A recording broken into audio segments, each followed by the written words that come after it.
महाराष्ट्र विभाग के अध्यक्ष श्री मानिक कदम जी,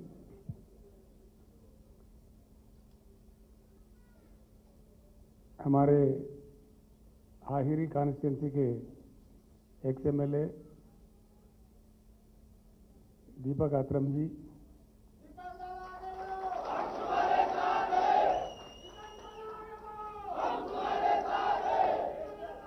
ये आगे बढ़ाने की बात नहीं, पीछे ढकलने की बात है। भाषण के बाद फिर बाद में बोलेंगे, ठीक है ना। अब यहाँ भी बोल रहे वहाँ भी बोल रहे तो गड़बड़ हो जाएगा, उल्टा हो जाएगा। देश अभी परेशान है और परेशान नहीं करना, ठीक है। पहले या बाद में?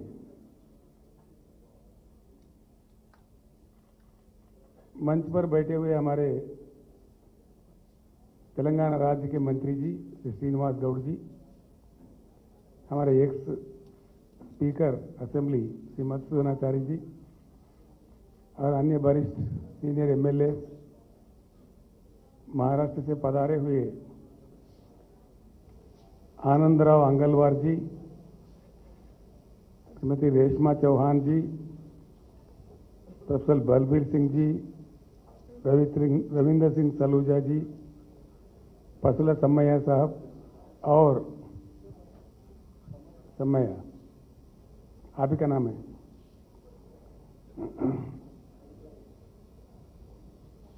इन सभी के साथ चंद्रपुर, यवतमाल, राजूरा, कुछ अन्य जगहों से, गढ़चिरौली, यहाँ से आए हुए हमारे भाइयों बहनों, मैं हम सभी लोगों को प्रणाम करता हूं और बीआरएस पार्टी में मैं पूरी दिल से आपका स्वागत करता हूं।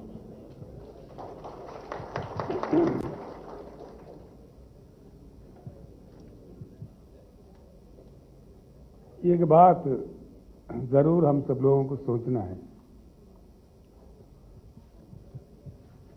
कई मीटिंग आप सुने हैं इससे पहले भी, कई नेता, कई पार्टी, इसकी तो कोई कमी नहीं है देश में। एक एक राज्य में रीजनल पार्टी भी है, नेशनल पार्टी भी है, कई पार्टी है। काफी कुछ हम सुन चुके हैं। 75 साल के आज़ादी में कितने हजारों भाषण हमने सुना, कितने नेताओं को सुना। एक दो तीन चीजें, मैं ज्यादा आपका समय नहीं लूंगा। हमारा एक अजीब देश है, हम लोग भी बड़े अजीब हैं। हम हमेशा जान के भी अनजान बन जाते हैं,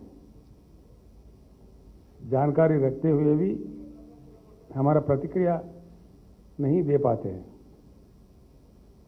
किस जाल में हम लोग फंसे हुए हैं, इसका कारण क्या है, इस पर जरूर हमको चर्चा करना पड़ेगा।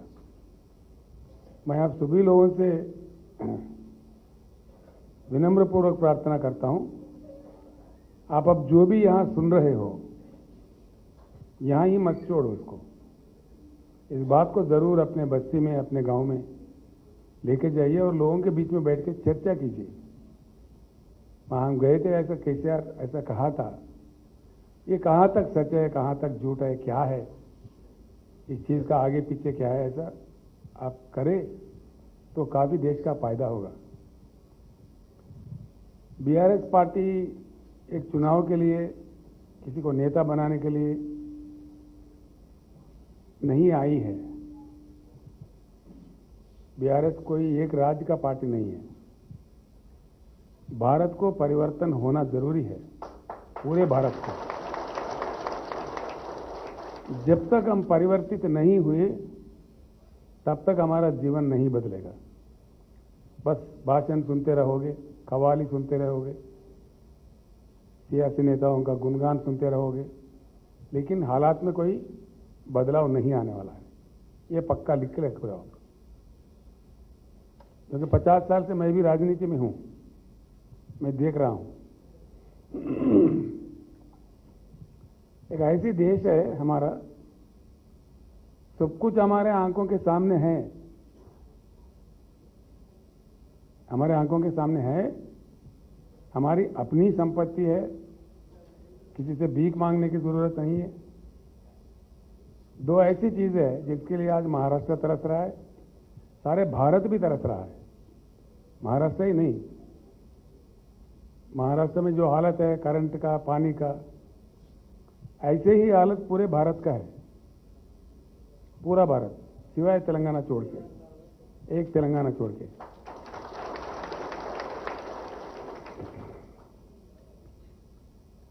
दो बातें हैं जो बहुत ही जरूरी बातें हैं इंसान की जिंदगी के लिए, वो है पानी और बिजली। पानी जितना चाहिए होता है भारत के लिए, उससे डबल पानी हमारे देश में है। ये जरूर याद रखिए इस बात को। जितना पूरे भारत को चाहिए सिंचन के लिए, पीने के लिए, उद्योग के लिए, अन्य चीजों के लिए, कुल मिलाकर जितना पानी हमारे लिए चाहिए उससे डबल पानी हमारे देश में उपलब्ध है, फिर भी हम उससे वंचित हैं। क्या कारण है? इस एक चीज को जान जाए तो सब कुछ समझ में आ जाएगा। वो भाई साहब वहां बैठे, यवतमाल से आए। आपका शुभ नाम क्या है?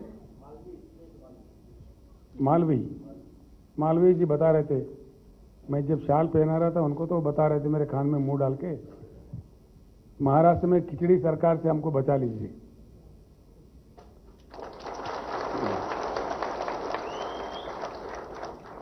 तो है, फिर क्यों वंचित है मुझसे? पानी के लिए हिंदुस्तान को ना रशिया को भीख मांगना पड़ेगा, ना अमेरिका से किसी से पूछने की जरूरत नहीं है, ना किसी की अनुमति की जरूरत नहीं है, हमारे अधिकार में है।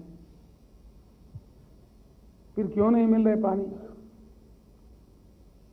इसका कथा क्या है?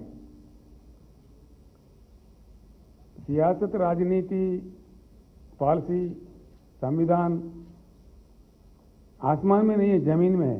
मैं जमीन की बात कर रहा हूं। पानी के बिना जिंदगी नहीं है। और सबसे बड़ी बात यह है जिसकी हमें बिल्कुल फिक्र नहीं है, पानी किसी फैक्ट्री में नहीं बनाया जा सकता किसी भी कीमत पर।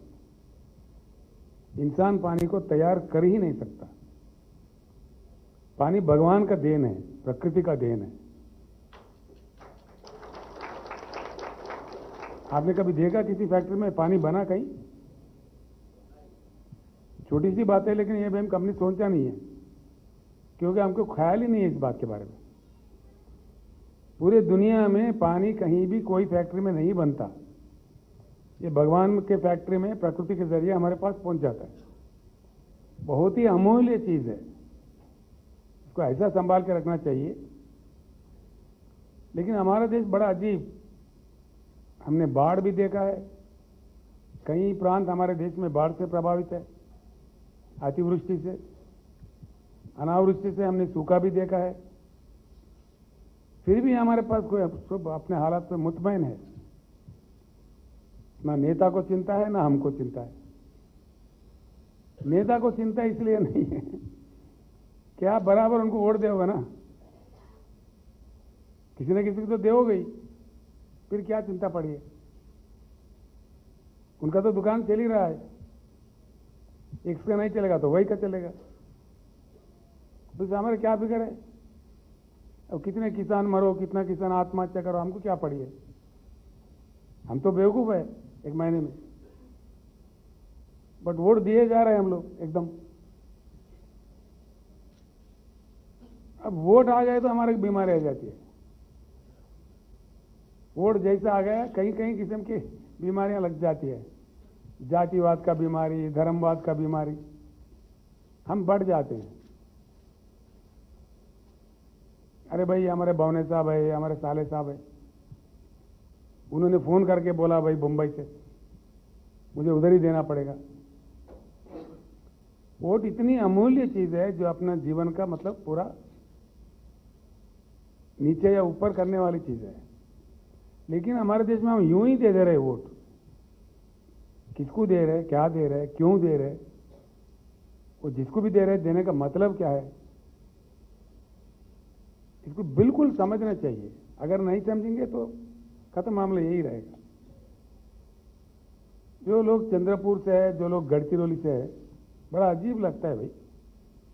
गढ़चिरौली से लग के गोदावरी बहता है, इतनी महान नदी, तो गढ़चिरौली में पीने का पानी क्यों नहीं है?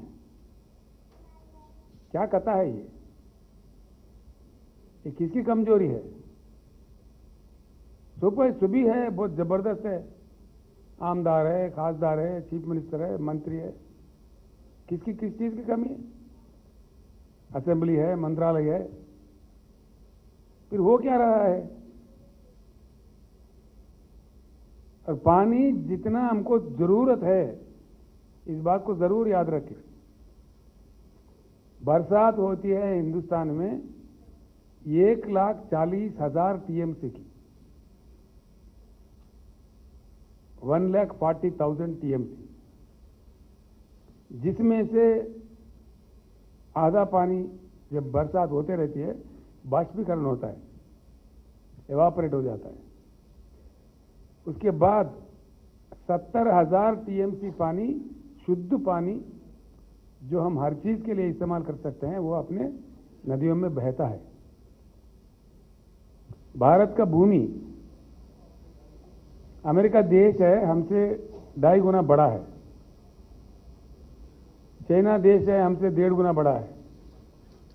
लेकिन उनके पास कृषि वाला भूमि, जो कृषि योग्य भूमि है, बहुत कम है हमसे।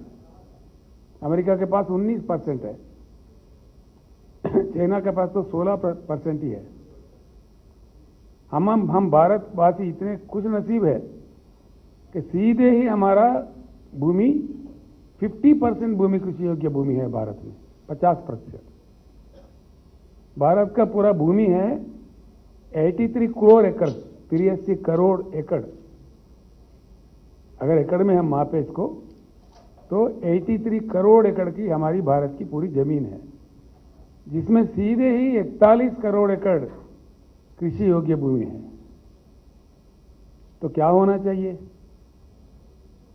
हमारा देश पूरी दुनिया को खिलाना चाहिए। हिंदुस्तान का जो शेतकारी है, शेतकार बोलते हो आप, शेतकारी, मुझे बार बार बोलना पड़ेगा, देखो थोड़ा, अरे फिर कोई जरा उनको पकड़ लो भाई।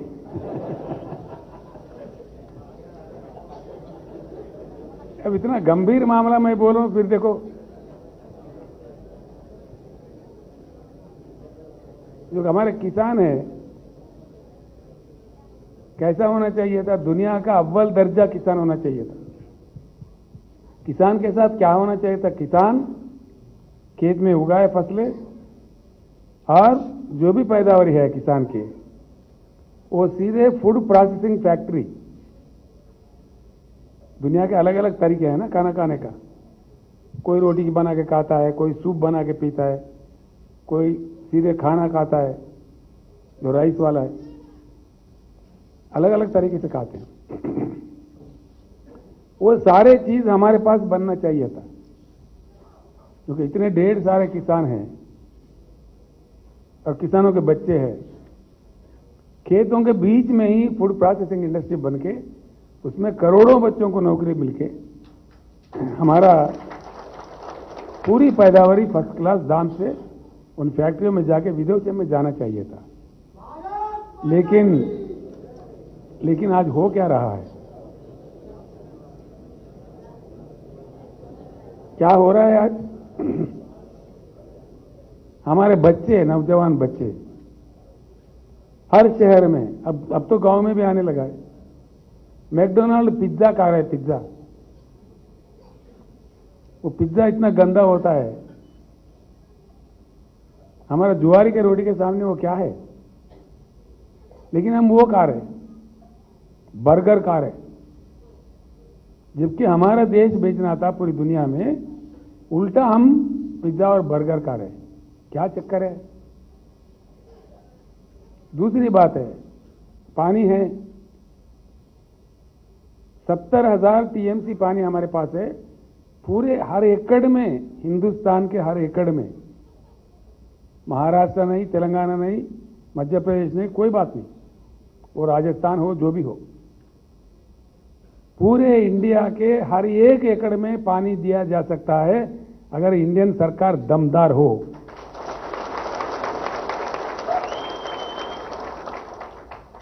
हंड्रेड % सही बात है।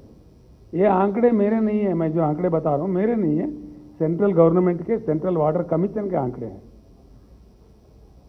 पूरी हर एकड़ में दिया जा सकता है, फिर क्यों नहीं दे रहे भाई? पानी जा रहे कहां पे? हमारे आंखों के सामने गढ़चिरौली जिले से, सिरोंच तालुका में से सीधे जा रहे बंगाल के खाड़ी में। बस हम बैठे हैं अपनी जगह। हमारे नेता, हमारे मुख्यमंत्री, हमारे प्रधानमंत्री सभी के सामने बह रहे हैं। कितनी बड़ी गोदावरी जाती है सिरोंच के पास, आप लोग सभी जानते हैं।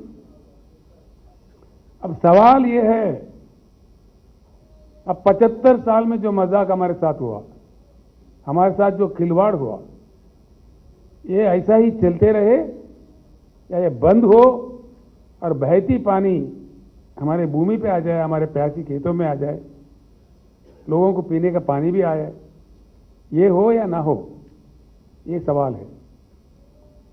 भारत राष्ट्र समिति इसीलिए पैदा हुआ है, ये नाटक बंद करके, बहती पानी पूरे अरेस्ट करके, बांध बना के कम से कम समय में पूरे खेतों में पानी भरना है, सोना उगाना है, किसानों के घर माला माल होना है। ये भारत राष्ट्र समिति का शपथ है। ये होना कि नहीं होना, ये सोचिए, इस बात को ध्यान में रख के सोचिए। तेलंगाना में हर घर में नल है, हर घर में पानी, जो पीने का पानी है उसकी व्यवस्था, एक यहां पे योजना है, उसका नाम है मिशन भगीरथ। उसमें पानी ऐसे ही नहीं छोड़ते, इसके पानी से टेस्ट करते हैं छोड़ने से पहले, जो अमेरिका में भी नहीं करते। मॉडर्न टेक्नोलॉजी है।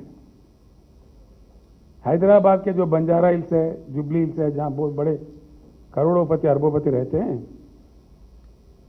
यहां बंजारा हिल वाला अरबोपति जो पानी पीता है, हमारा आदिलाबाद जिले में जंगल में गोंड भी वही पानी पीता है।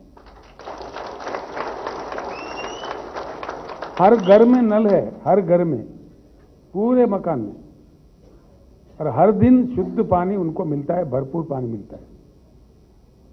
महाराष्ट्र में ये क्यों नहीं? कितने नदी निकलते हैं महाराष्ट्र से, डजन के ऊपर है। पेनगंगा, वेनगंगा, वारदा, गोदावरी, मूला, प्रवरा, कृष्णा, पंचगंगा, कितने हैं, मंजीरा, भीमा, बहुत लंबा चौड़ा लिस्ट है।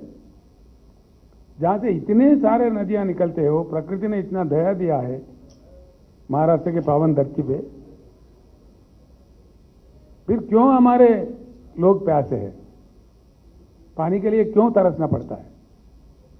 मैं गया था वहां, कौन सा वो औरंगाबाद में, वहां बोले भाई 8 दिन में एक बार आता। अकोला वाला था, अकोला वाला बोले अकोला में भी यही हालत है, हर जगह। मतलब फिर क्या, किधर है, क्या है, क्या हो रहा है? इन चीजों पर जरूर हमको सोचने हैं, वक्त आ गया है। अब यवतमाल में सबसे ज्यादा आत्महत्या कर रहे, क्यों कर रहे? वो हमसे लग के है, दुख होता है। और यवतमाल वाले जानते हैं, 8-9 साल पहले तेलंगाना का हालत भी इससे बुरा था एकदम। यहां ना पीने का पानी था, बिजली भगवान जाने कब आता कब जाता। आधी रात में बिजली दो किसान को, वो रात में गया, किसी को सांप काटा, किसी को बिच्छू काटा, किसी को करंट शाक लग के मर गया।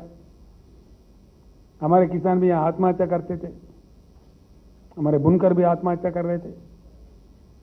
कई जिलों में से आधे आधे लोग पलायन थे। यहां भी कोई ठीक से मामला नहीं था। भगवान का कृपा हुआ, हम लोग लड़े, तेलंगाना मिले। अब यहां स्थिति बदल गया, आत्महत्या बंद हो गया, जो लोग पलायन में थे वो पूरे वापिस आ गए। अच्छा काम हुआ। किसानों को 24 घंटा करंट मिलता है, मोटर जलता ही नहीं है, ना ट्रांसफार्मर जलता ना मोटर जलता। छोटी सी बात है,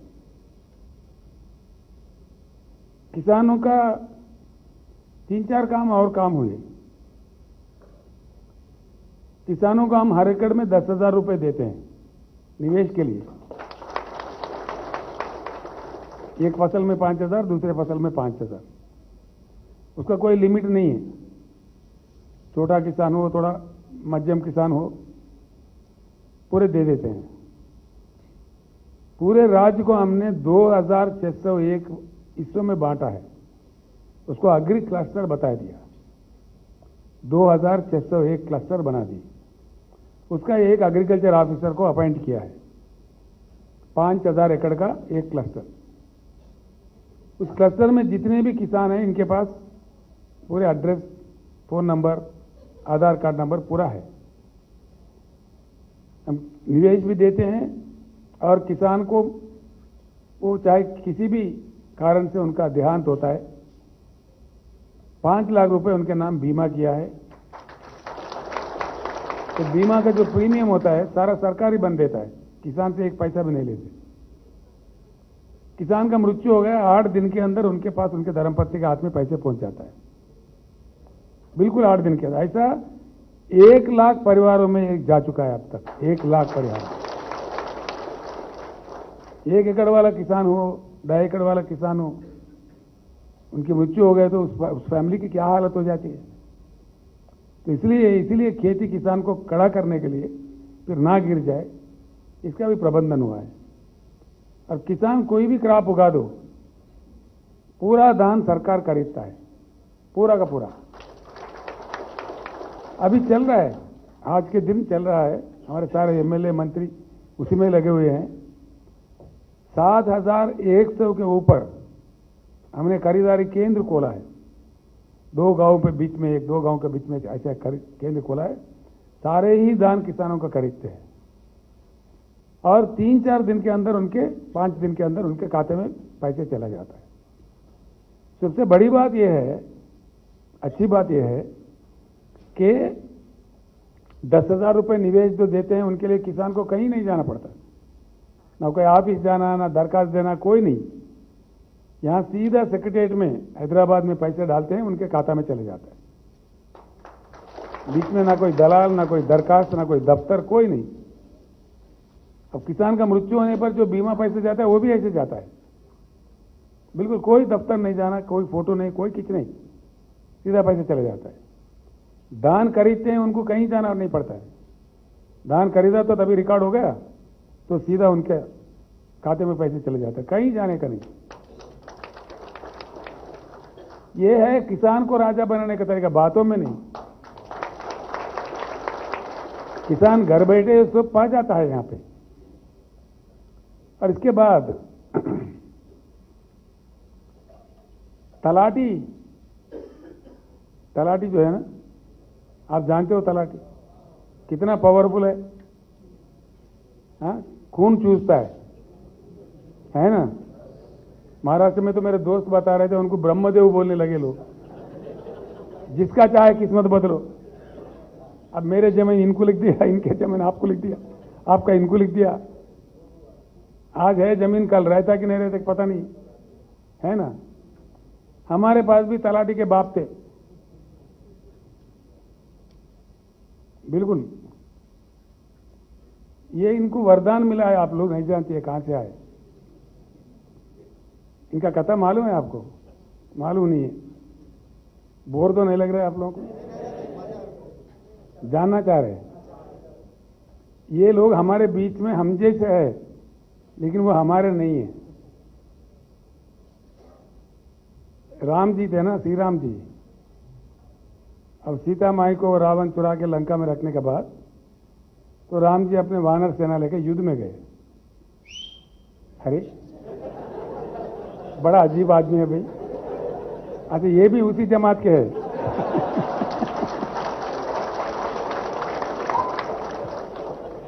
अब मैं पूरा बोलने के बाद पता चला कि ये किस जमात के है।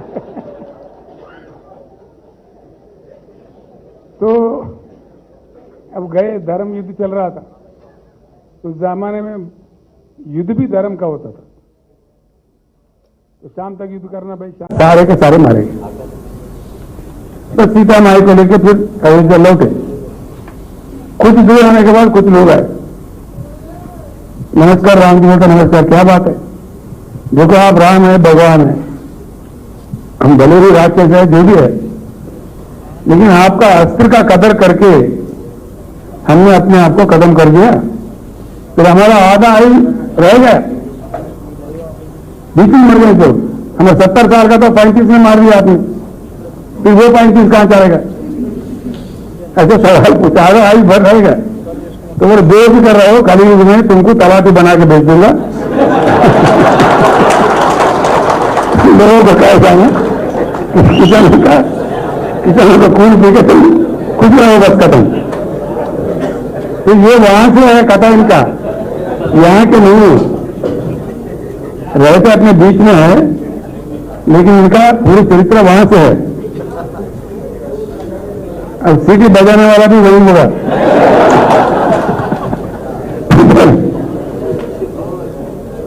तो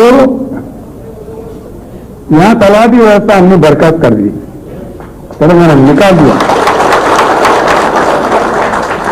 फिर लोगों को समझा के उनका नौकरी नहीं निकाला, हमने उनके पेट पे नहीं मारा, लेकिन उनका वो व्यवस्था खत्म करके उनको दूसरे डिपार्टमेंटों में तब्दील कर दिया। और यहां पे रजिस्ट्रेशन के लिए जब जाते हैं सिर्फ 15 मिनट में रजिस्ट्रेशन होता है, 15 मिनट। रजिस्ट्रेशन के ऑफिस के जाम में पड़े रहो, सड़े रहो, ये बात नहीं है। पहले ही हम ऑनलाइन बुक करते हैं, हमारा टाइम आ जाएगा, टाइम के मुताबिक जाओ, ओनली 15 मिनट रजिस्ट्रेशन भी हो जाएगा, साथ ही साथ पट्टा भी हो जाएगा, फिर निकल जाओ। आपके पास जो 7/12 का काले कागज दे देते हैं, यहां ऐसा नहीं है। जैसा पासपोर्ट होगा उतना सुंदर 5 बुक